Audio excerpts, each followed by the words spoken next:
आप सभी श्रोता मित्रों को हार्दिक नमस्कार। प्रस्तुत है कादम्बरी मेहरा जी द्वारा लिखित कहानी उत्तरजीवी। लो देखो नारायण दास, तुम्हारा इकलौता पोता रोहित, तुम्हारे इकलौते लड़के अजीत का बेटा आज घोड़ी चढ़ रहा है। मोगरा बिखरा पड़ा है।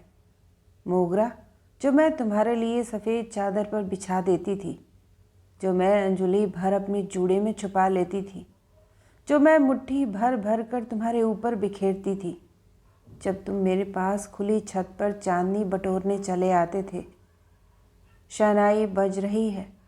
कभी मैंने भी चाहा था मेरी बारात आए और शहनाई बजे। आज भी वही धुन बज रही है। तेरे सुर और मेरे गीत दोनों मिलकर बनेगी प्रीत। मेरा रोम रोम झनक रहा है। काश तुम जिंदा होते यह मंजर देखने को। तुम कहाँ हो और कहाँ है तुम्हारी घमंडी बीवी राजरानी? दिल नहीं चाहता कि आगे सोचूं। बस अपने चश्मे के मोटे शीशों से नज़ारा देख रही हूँ अकेली मैं। दादी जी की गुहार 20 बार लगा चुकी हैं बेटियाँ बहुएं। कानों पर विश्वास नहीं होता। अजित का बेटा मुझे पांव छूकर आशीर्वाद लेने आया घोड़ी चढ़ने से पहले। अजित और उसकी बहू ने भी पांव छुए। विश्वास नहीं होता। तुमने तो यह हक मुझे नहीं दिया, मौत ने दे दिया। तुम नहीं रहे, राजरानी नहीं रही, न तुम्हारी खबीसनी बहन देशी। मैं तुम सबसे उम्र में छोटी थी, सो अभी तक जिंदा हूँ तुम्हारे हिस्से का भाग्य खाने को। अजीत की बहू सुनंदा ने न्योता भिजवाया था, साथ में 10,000 रुपया नकद, 4 बढ़िया क्रेप डिशीन के सूट, नई चप्पल, शॉल, पर्स, टॉयलेट का सामान और भी न जाने क्या क्या। पत्र में लिखा था, चाची जी अब आप ही बस हमारे सर की छतरी हैं। इस परिवार के सब बुजुर्ग उनसे पहले ही गुजर गए। अपने इस इकलौते वंशदीप को आशीर्वाद देने ब्याह में ज़रूर पधारिए। मेरी छोटी बहन आपको लिवाने आएगी ताकि आपको कोई असुविधा ना हो। भगवान भला करे सुनंदा का। नारायण दास, तुम्हारे पापों की गिनती नहीं, मगर कहीं कोई पुण्य ज़रूर तुम्हारे खाते में जमा होगा जो तुम्हें ऐसे सुंदर कर्मों वाली लायक बहू मिली। कितनी अभागी थी राजरानी जो जल्दी चली गई। मैं राजरानी नहीं हूँ, बस उनकी सौत भी नहीं हूँ। तुम्हारे संग अपने रिश्ते को क्या नाम दूँ? बताकर तो जाते एक बार। राजरानी की गुनाहगार मैं थी तो पाप की सज़ा भगवान ने मुझे क्यों न दी? वो क्यों पागल हो गई? 1000 दुखों की कफस मैंने काटी थी चुपचाप। कहती भी तो किससे? मैं क्यों न पागल हो गई? उसके मायके वाले जयपुर के पुराने लखपति थे। उसके पिता और उनके बाद छोटे भाई जीवन भर उसके नाम का वसीका भेजते रहे, वो भी हज़ारों में। तुम सब उस पैसे से ऐश करते थे। उसके जेवर बेच बेच कर कारोबार में लगा दिए। घर खरीदा तो उसके कंगन बेच दिए। चोरी खानसामा प्यारा लाल पर लगा दी। फिर भी प्यारा लाल घर पर ही बना रहा। राजरानी ने उसे निकालने को कहा तो तुमने कहा रहने दो, पुराना खादिम है। कितनी भोली भाली थी। बेवकूफ़ अव्वल दर्जे की। फूलों में पली, कॉन्वेंट में पढ़ी। तुम देखने गए तो वह स्कर्ट पहनकर अपने लॉन में साइकिल चला रही थी। मैं बताऊं, मुझे उससे जलन थी। तुम जब बीमार पड़े और फालिज से निकम्मे हो गए थे, तब मैं छुप छुप कर उसे तुम्हारी बेकार देह की मालिश करते देखती और मेरे कलेजे को अनहोनी ठंडक मिलती। वह खाना बनाकर नहाने धोने जाती। मैं रसोई में घुसकर आधी सब्जी चुरा लाती। जयपुर वाली रसोई खूब अच्छी बनाती थी। तुम्हें उसी के हाथ का खाना पसंद था। थूक पसीने की दोस्ती मुझसे और खाना बीवी के संग मेज सजाकर। जी चलता था मेरा, मन में आता था जाकर मेज पोश खींच दूं। सारा दाम झाम झन्ना कर ज़मीन पर आ गिरेगा, मगर जब्त कर लेती थी अपना गुस्सा। फिर वह फितूर दिमाग से उतर कर मेरी नस नस में बहने लगता था। खाना खाकर वह दनदना कर सोती, ठिगनी सी सांवली सलोनी। चावल उसको अति प्रिय थे। दोपहर को कढ़ी चावल खाकर खूब गहरी नींद आती थी उसे। ठंडे फर्श पर चटाई गीली करके वह पंखे के नीचे सो जाती थी। मैं मौका देखती रहती थी। उसकी नाक बजने की आवाज़ के साथ ही मेरी रगों में दौड़ता गुस्सा नशा बनकर मुझ पर छा जाता था। मैं उसे लांग कर तुम्हारे शरीर से आ लिपटती थी। तुमने क्या कभी रोका मुझे? मगर तुम तो मुझे लाए ही इसीलिए थे। नेपालगंज तुम लकड़ी का ठेका लेने गए थे, साथ ही तुम्हारा भाई बिशन दास, मेरा पहाड़ी बाप, लकड़ी का ठेकेदार था। घर ले आया तुमको। शाम को चाय पिला फूलवती, खूब मीठा मीठा बीला। मैं हिरनी सी कुलांचे लगाती ढलान के नीचे वाली गली के हलवाई से ताज़ा गुलाब जामुन ले आई थी, मगर तुम्हें गुलाब जामुन से ज़्यादा मीठी मैं लगी थी। लकड़ी का ठेका तो अपनी जगह रहा, तुम मुझे अपने भाई की दुल्हन बनाकर ले आए। बिशन दास का गोरा एकहरा शरीर, सुंदर चेहरा। मेरा बाप धोखा खा गया। न बाजा न बारात, 4 फेरों की शादी। दिल्ली तो सबसे बड़ा शहर है, ऐश करूँगी। नहीं पता था भाग्य फूट रहा है। तुम्हारे भाई को भयंकर दमा था, खाए बकरी सूखे लकड़ी। मैं नादान पति की सेवा को धर्म मान बैठी। कभी पीठ और छाती में वैद्य जी का तेल मलती, कभी गर्म पानी में पिपरमिंट डालकर भाप दिलाती। उसका गोरा गोरा पिलपिला सा मांस हर वक्त जड़ी बूटियों की बासी सी सुगंध से गंधाता रहता था। कुर्ता बनियान, लकीरों वाला पैजामा, सब में वही बास, मुझ में भी वही बास। मेरे दिमाग में बस गई थी वह बास। चूड़े वाले हाथों से मैं उसके कपड़े धोती, मगर बास पीछा नहीं छोड़ती थी। उसके सीन से लथपथ रूमाल, आज भी याद करती हूँ तो मन कांप जाता है। तुम्हारे विधवा बहन देशी उसके लिए जहान भर के काढ़े बनाती। वह काढ़ा पीकर चुपचाप सो जाता। 4-5 महीने बाद मैं मायके गई, पहली और आखिरी बार। माँ ने मुझे ऊपर से नीचे तक घूरा। मैं आँख चुरा कर पहाड़ी जंगलों में भाग गई। चीड़ और भांग की मिली जुली खुशबू में लंबी लंबी सांसें लेती घंटों भटकती रही। मन हुआ वहीं रह जाऊं। खूब दहाड़ मारकर रोई माँ से लिपट लिपट कर। दुहाई दी कि मत भेजो अपने से दूर, मगर माँ जल्लाद निकली। अरे कमबख्त, ये कोई नहीं कहेगा कि तू छोड़ आई, सब कहेंगे गंवार थी, छोड़ गए। हमारी इज्जत रख, तेरे और भी तो भाई बहन हैं। इसके बाद वह निचले बाजार की तंग गली में रहने वाली बूढ़ी नाइन को बुला लाई। नाइन बुआ ने मुझे पत्नी धर्म की शिक्षा दी। मैं हंस हंस कर दोहरी हो गई। तब उसने मेरे गाल पर चांटा जड़ दिया, जोर से चिल्लाई, भाग फूटा है तेरा, अब अपनी कोशिश से ज़िंदगी सुधार ले, वरना कहीं की न रहेगी। उसकी सिखाई हरकतें गांठ बांध ली और चुपचाप वापस आ गई। भले ही नादान थी, मगर इतना तो पता था कि पति पत्नी के रिश्ते का आधार क्या होता है। सारे नुस्खे आजमाती रही तुम्हारे भाई पर। खुश हो जाता, हंसता, मुस्कराता, मेरी ठोड़ी उठाकर मुंह भी चूमता कभी। मुझे लगता मेरे अंदर तरल लावा बह रहा है। मैं उसे जकड़ लेती। जैसे तैसे मेरी गृहस्थी रुलने लगी, मगर अक्सर उसकी सांस फूलने लगती। मैं डर जाती, सिकुड़ कर कछुआ बन जाती। वह लाचार सा मुझे छोड़कर खांसने लगता। नाइन बुआ ने ताकत के जो नुस्खे मुझे सिखाए थे वह देशी देने नहीं देती थी। मेरा उस पर कोई हक नहीं था, मगर उसे कुछ हो जाता तो तुम्हारी बहन चिल्लाती, क्या कर दिया उसे करम जली, जब से पांव धरा है घर में रोज लड़का बीमार हो जाता है, अपनी मौज मजे के मारे उसके प्राण लेगी क्या। किसकी मौज, किसका मजा, उसकी कमज़ोरी मुझे खाने लगी। मैंने तुमसे एक दिन 2 टूक बात की कि मुझे वहाँ वापस जहाँ से लाए थे वहीं भेज दो। तुम कुटिलाई से मुस्करा दिए। माँ से पूछ ले फूलवती, फिर बोल, तेरे बाप को बराबर 500 रुपया महीना भिजवा रहा हूँ, इतनी ही कलेक्टर की तनख्वाह होती है। गोया मैं कोई नौकरानी थी, जैसे तुम मेरी तनख्वाह भेज रहे थे मेरे घर। मेरा बाप क्या तुम्हें लकड़ी के ठेके नहीं पुग रहा था, माल तो वही भिजवाता था। मुझे तो नहीं, पर तुमने इसके 1 हफ्ते बाद ही राजरानी को उसके मायके जयपुर भेज दिया। तुमने कहा तुम्हें बलूत की बढ़िया लकड़ी लाने आसाम जाना पड़ेगा, 2-4 महीने मायके चक्कर लगेगा। अंधा क्या मांगे, 2 आंखें। राजरानी क्या मांगे, अपना मायका। वो चली गई तो घर का सारा काम, तुम्हारा भी मेरे जिम्मे, ऊपर से हुकूमत तुम्हारी बहन की। एक दिन मुझ पर जैसे चंडी चढ़ गई। मैं आंगन में सर झटक झटक कर नाचने लगी। मेरा पति चिल्लाता रहा, मगर मुझे रोक नहीं पाया। तब तुमने आकर मुझे अपनी बलिष्ठ गिरफ्त में थाम लिया। मैं वहीं सबके सामने तुमसे लिपट कर फूट फूट कर रोई।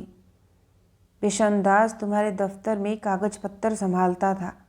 रोज सुबह झक सफ़ेद कमीज और सफ़ेद पतलून पहनकर वह काला बैग और काला चश्मा लगाकर निकलता और ऑफिस में जा बैठता। खाना खाने 1 बजे घर आता।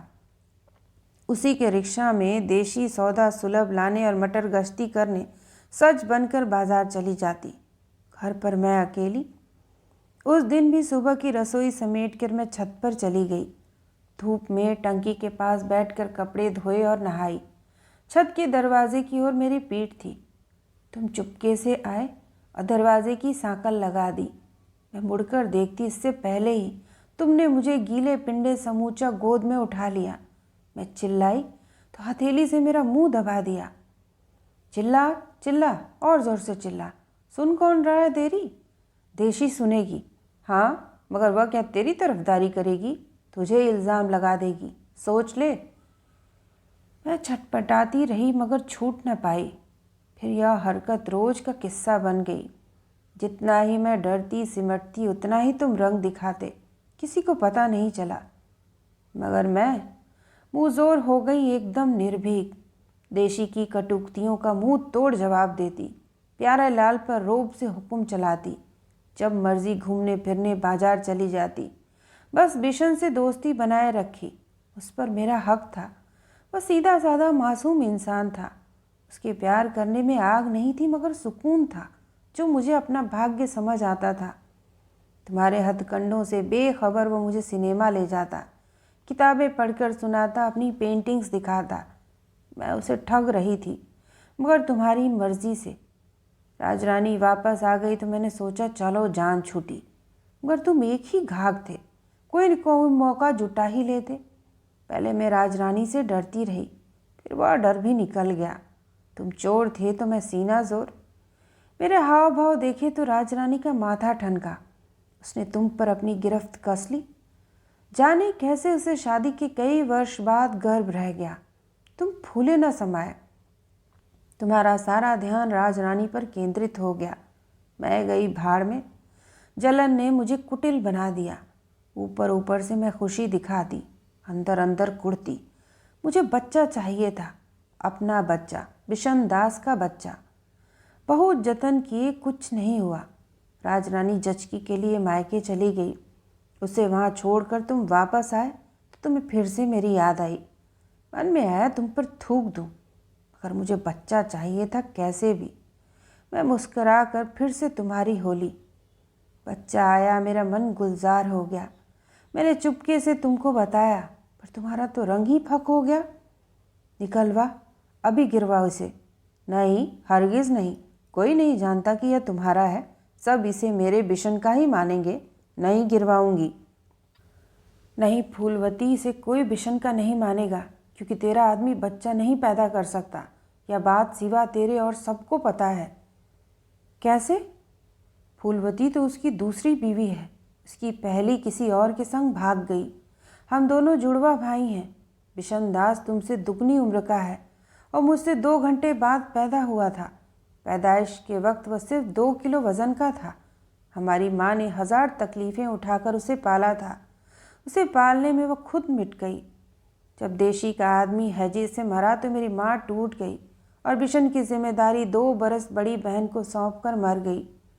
हम दोनों की संग संग शादियाँ हुई थीं, मगर जब उसकी पहली पत्नी को पता चला कि वह बच्चा नहीं पैदा कर सकता तो वह किसी और के संग भाग गई। मायके गई थी, लौटी ही नहीं। इसीलिए जब तू पहली बार मायके जाकर लौट आई सही सलामत, तब बिशन ने तुझे अपनाया। याद कर, बिशन को अगर पता चलेगा कि तू पेट से है तो वह समझ जाएगा कि तू क्या कर रही है। यह कहानी सुनकर मेरे तोते उड़ गए। मुझे तुम्हारे घर आए हुए 3रा साल था। इतना बड़ा किस्सा और मुझसे ही छुपा कर रखा तुम सब ने, राजरानी ने भी।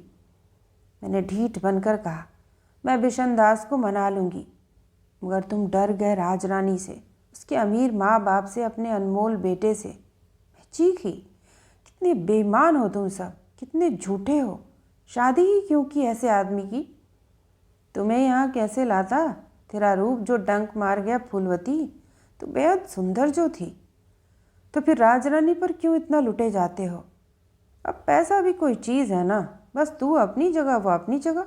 तू मुझे खुश रख, मैं हमेशा तेरा ख्याल रखूँगा, पर तू यह बच्चे फच्चे के चक्कर में ना पड़। मैं मरती क्या न करती, बदले में तुमने मुझे जड़ाऊ मांग टीका और कंधे तक लटकते झुमके बनवा दिए। बड़ी चालाकी से तुमने वे गहने अपने भाई को दिए और जताया कि बेटा होने की खुशी में उपहार दे रहे हो। बिशनदास खुश हो गया। खुद अपने हाथ से उसने मुझे पहनाए और फिर मेरे साथ फ़ोटो खिंचवाई। मैं फूली न समाई।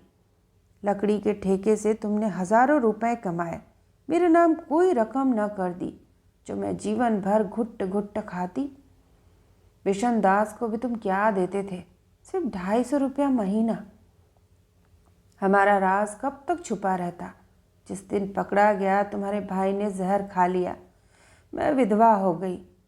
तुम्हारे खोटे कर्म एक अच्छे भले इंसान को खा गए। कितना शरीफ था। भगवान ने भी क्या बंटवारा किया जुड़वा बच्चों में। एक को सारे सद्गुण, विद्या, कला, प्रेम, लगन, संवेदनशीलता सब देकर स्वास्थ्य छीन लिया, और दूसरे को सेहत देकर सारे जगत का सबसे मतलबी बेईमान अय्याश बना दिया। अपने भाई बहन तुमको बहुत प्यारे थे, मगर अपनी अय्याशी सबसे ज़्यादा। बिशनदास ने मरते मरते मुझसे बदला लिया। उसने अपना सारा हिस्सा पत्ता देशी के नाम लिख दिया। तुम्हारे माँ बाप अपनी पुरानी हवेली उसी के नाम कर गए थे। तुमने बेसाख्ता उसकी इच्छा का मान रखा। 10 छोटे मोटे किराएदार उसमें बसे थे। वह किराया देशी को मिलने लगा। मुझे ठेंगा। बिशनदास से मेरे रिश्ते का एक नाम था। उसके रहते मैं सुहागिन कहलाती थी, श्रृंगार पटार करती थी। चवन्नी भर बिंदी मेरे माथे पर दिप दिप करती थी। मेरा रूप जगमगाता था। अब न मैं सज संवर सकती थी, न हंस बोल सकती थी। मेरा नाम एक गाली बन गया। सोचा तुम्हारी मनहूस दहलीज छोड़कर मायके जा बैठूं, मगर वहाँ कौन सा खजाना गड़ा हुआ था। टीबी की मारी माँ, भाई की कच्ची गृहस्थी, बूढ़ा बाप, सब कुछ बदल गया था। बेटा सामने होता तो तुम ऐसा दिखाते कि मुझे जानते तक नहीं, मगर अकेले में। मैंने अपने किवाड़ उड़का लिए। तुमने दर्जनों सफ़ेद साड़ियाँ लाकर डाल दी। आरगंडी, कोटा, चंदेरी, शिफॉन, सब राजरानी से चोरी चोरी। मैं सफ़ेद साड़ी में होता तो तुमने कहा, फूलवती तो हंसनी लगती है, अपने गुदगुदे डहनों में मुझे छुपा ले। कहकर तुमने मेरी छाती में अपना सिर गड़ा दिया। बेचारी राजरानी, मैंने कभी उसकी सेज पर डाका नहीं डालना चाहा था, मगर तुम ना माने। मैंने पूजा पाठ में मन लगाया, आश्रम जाकर रहने लगी। तुम 4 दिन में वापस ले आए। मैंने हथियार डाल दिए। तुम्हारा दिया खाने के एवज में तुम्हारा हक भी तो अदा करना था ना। मैं तुम्हें पाले रही, झूठ क्यों बोलूं? मेरी जवान देह को वैसी की वैसी ही थी, भूखी प्यासी ललचौड़ी। हाँ, बिशनदास की स्मृति धुआं धुआं होती जा रही थी। मेरी इच्छाओं की अग्नि प्रचंड। अगर सिर्फ आत्मा की बात होती तो भगवान यह देह बनाता ही क्यों उसे रखने के लिए। तुम्हारा बेटा बड़ा हुआ तो राजरानी ने उसे अजमेर पढ़ने भेज दिया। अब वह रोज़ रोज़ उससे मिलने के बहाने चली जाती। खुद तुम भी चले जाते थे अक्सर। मैं और देशी इस कोठी में अकेले, न हम आपस में बोलते थे, न एक दूसरे को सहन कर पाते थे। प्यारे लाल खाना बना देता था। दोनों अलग अलग कमरों में बैठकर उसे निगल लेते। मुझे प्यारे लाल का ही आसरा था। शायद वह मेरे दर्द को समझता था। तुम्हारे काइयापन का उसने भी भरपूर स्वाद चख रखा था। नौकर क्या दिमाग नहीं रखते? शायद वह मुझको भी अपने जैसा समझता था, महज एक खिदमतगार। मैं उसको देशी की तरह दुत्कारती नहीं थी। धीरे धीरे मेरी शह पाकर उसके आधा दर्जन बच्चे हमारे आंगन में कूदने फांदने लगे। देशी नाराज़ होती तो मैं उसको फटकार देती। आखिर वह पुरानी हवेली में रहने चली गई। प्यारे लाल ने कहा, मालकिन इन्हें पढ़ा लिखा दिया करें, कुछ जोड़ घटाना सीख जाएंगे। मुझे एक आसरा मिल गया। रोज़ स्कूल लगाकर बैठ जाती। धीरे धीरे मोहल्ले भर के गरीब बच्चे आकर बैठने लगे। तुम दोनों वापस आते तो स्कूल बंद। घर तुम्हें सजा सजाया मिलता। रोटी पानी, राशन, बगीचा, बाहर सब टिच्चम टैच। वक्त गुजरा। अजित एयरफोर्स का बड़ा अफसर बना। हर तरह से सुंदर, होशियार। उसके बॉस ने ही उसको दामाद बना लिया। सुनंदा आई सर्वगुण संपन्न। राजरानी का घमंड 7वें आसमान पर। तुम दोनों एक हो गए। सफ़ेद बालों के साथ साथ तुमने इज्जत का जामा पहन लिया। मैं छिटक कर दूर जा पड़ी, घर के कोने में रखी हुई झाड़ू। जब तुम अजीत के पास बेंगलोर जाते तो मैं शुक्र मनाती। तुम जब घर आते देशी भी आ जाती, वरना तो वो शक्ल भी न दिखाती। उसके पास आमदनी थी, मेरे पास कुछ भी नहीं। क्या मेरा कोई हक नहीं था? बिशन दास क्या मेरा ब्याहता पति न था? मगर तुम लारे लप्पे और मामूली हाथ खर्च देकर टालते गए। बिशन दास के संभाले तुम्हारे बिजनेस टिका था। उसके मरने के बाद तुम्हारा मानो दाहिना हाथ ही कट गया। सारा बिजनेस चौपट हो गया। तुमने कभी सोचा कि जिस भाई की शादी तुमने अपनी जिम्मेदारी पर करवाई थी, उसकी विधवा को रोटी पानी की ज़रूरत पड़ेगी बुढ़ापे में? राजरानी का पर्स हमेशा नोटों से भरा रहता था। मेरे पास पर्स ही नहीं था। जब तक तुम्हारा शरीर चला तुमने मुझे भोगा। राजरानी ने अपने स्वाभिमान में कभी जाहिर नहीं किया, मगर मैं जानती हूँ, उसे पता था। वह अपने सुहाग का दिखावा करती थी। तुम्हारे सामने मीठी बनी रहती थी, मगर पीठ पीछे उसकी आंखों की नफरत मुझसे सहन नहीं होती थी। मेरी बद्दुआ लगी, तुम्हें फालिज मार गया, कोई कुछ न कर सका। प्यारे लाल और राजरानी तुम्हें संभालते रहे। 6 साल तक तुम पलंग पर पड़े रहे। पानी की तरह पैसा बहने लगा। मैं दूर से देखती रही। राजरानी सब कुछ भूलकर तुम्हारे पायताने बैठी रहती। नारायण दास, तुम भाग्य के नहीं कर्मों के खोटे निकले। सुनंदा जैसी बहू का कोई सुख तुम्हें नहीं मिला। तुम्हारे पोता हुआ तुम उसे देखकर भी देख न पाए। समझ ही नहीं बची थी तुम में। जब तुम मरे तो अजित विदेश में था। जिस बच्चे को देख देख कर मेरी ममता तरसती रही, उसी अजित का तुम्हें कंधा तक नसीब नहीं हुआ। तुम्हारे मरने के समय वह विदेश में था। तुम्हारे जाने के बाद राजरानी बिखरने लगी। तब मैं उसे समझाती बुझाती, वो मुझे ही कोसने लगती। मेरा छुआ हुआ नहीं खाती थी। जो 4 बार आमने सामने हमारी तकरार हुई, मैंने डंके की चोट पर उसे साफ साफ सुना दिया कि राजरानी, मुझे दोष मत लगा, गलती तेरी है। माँ की लाड़ो बनी रही जन्म भर। बौराया मर्द छोड़कर तू मायके दौड़ जाए तो वह जहाँ चाहे मुँह मारेगा ही। जवानी तो अंधी होती है। मैं तो दोनों तरफ से लुट गई।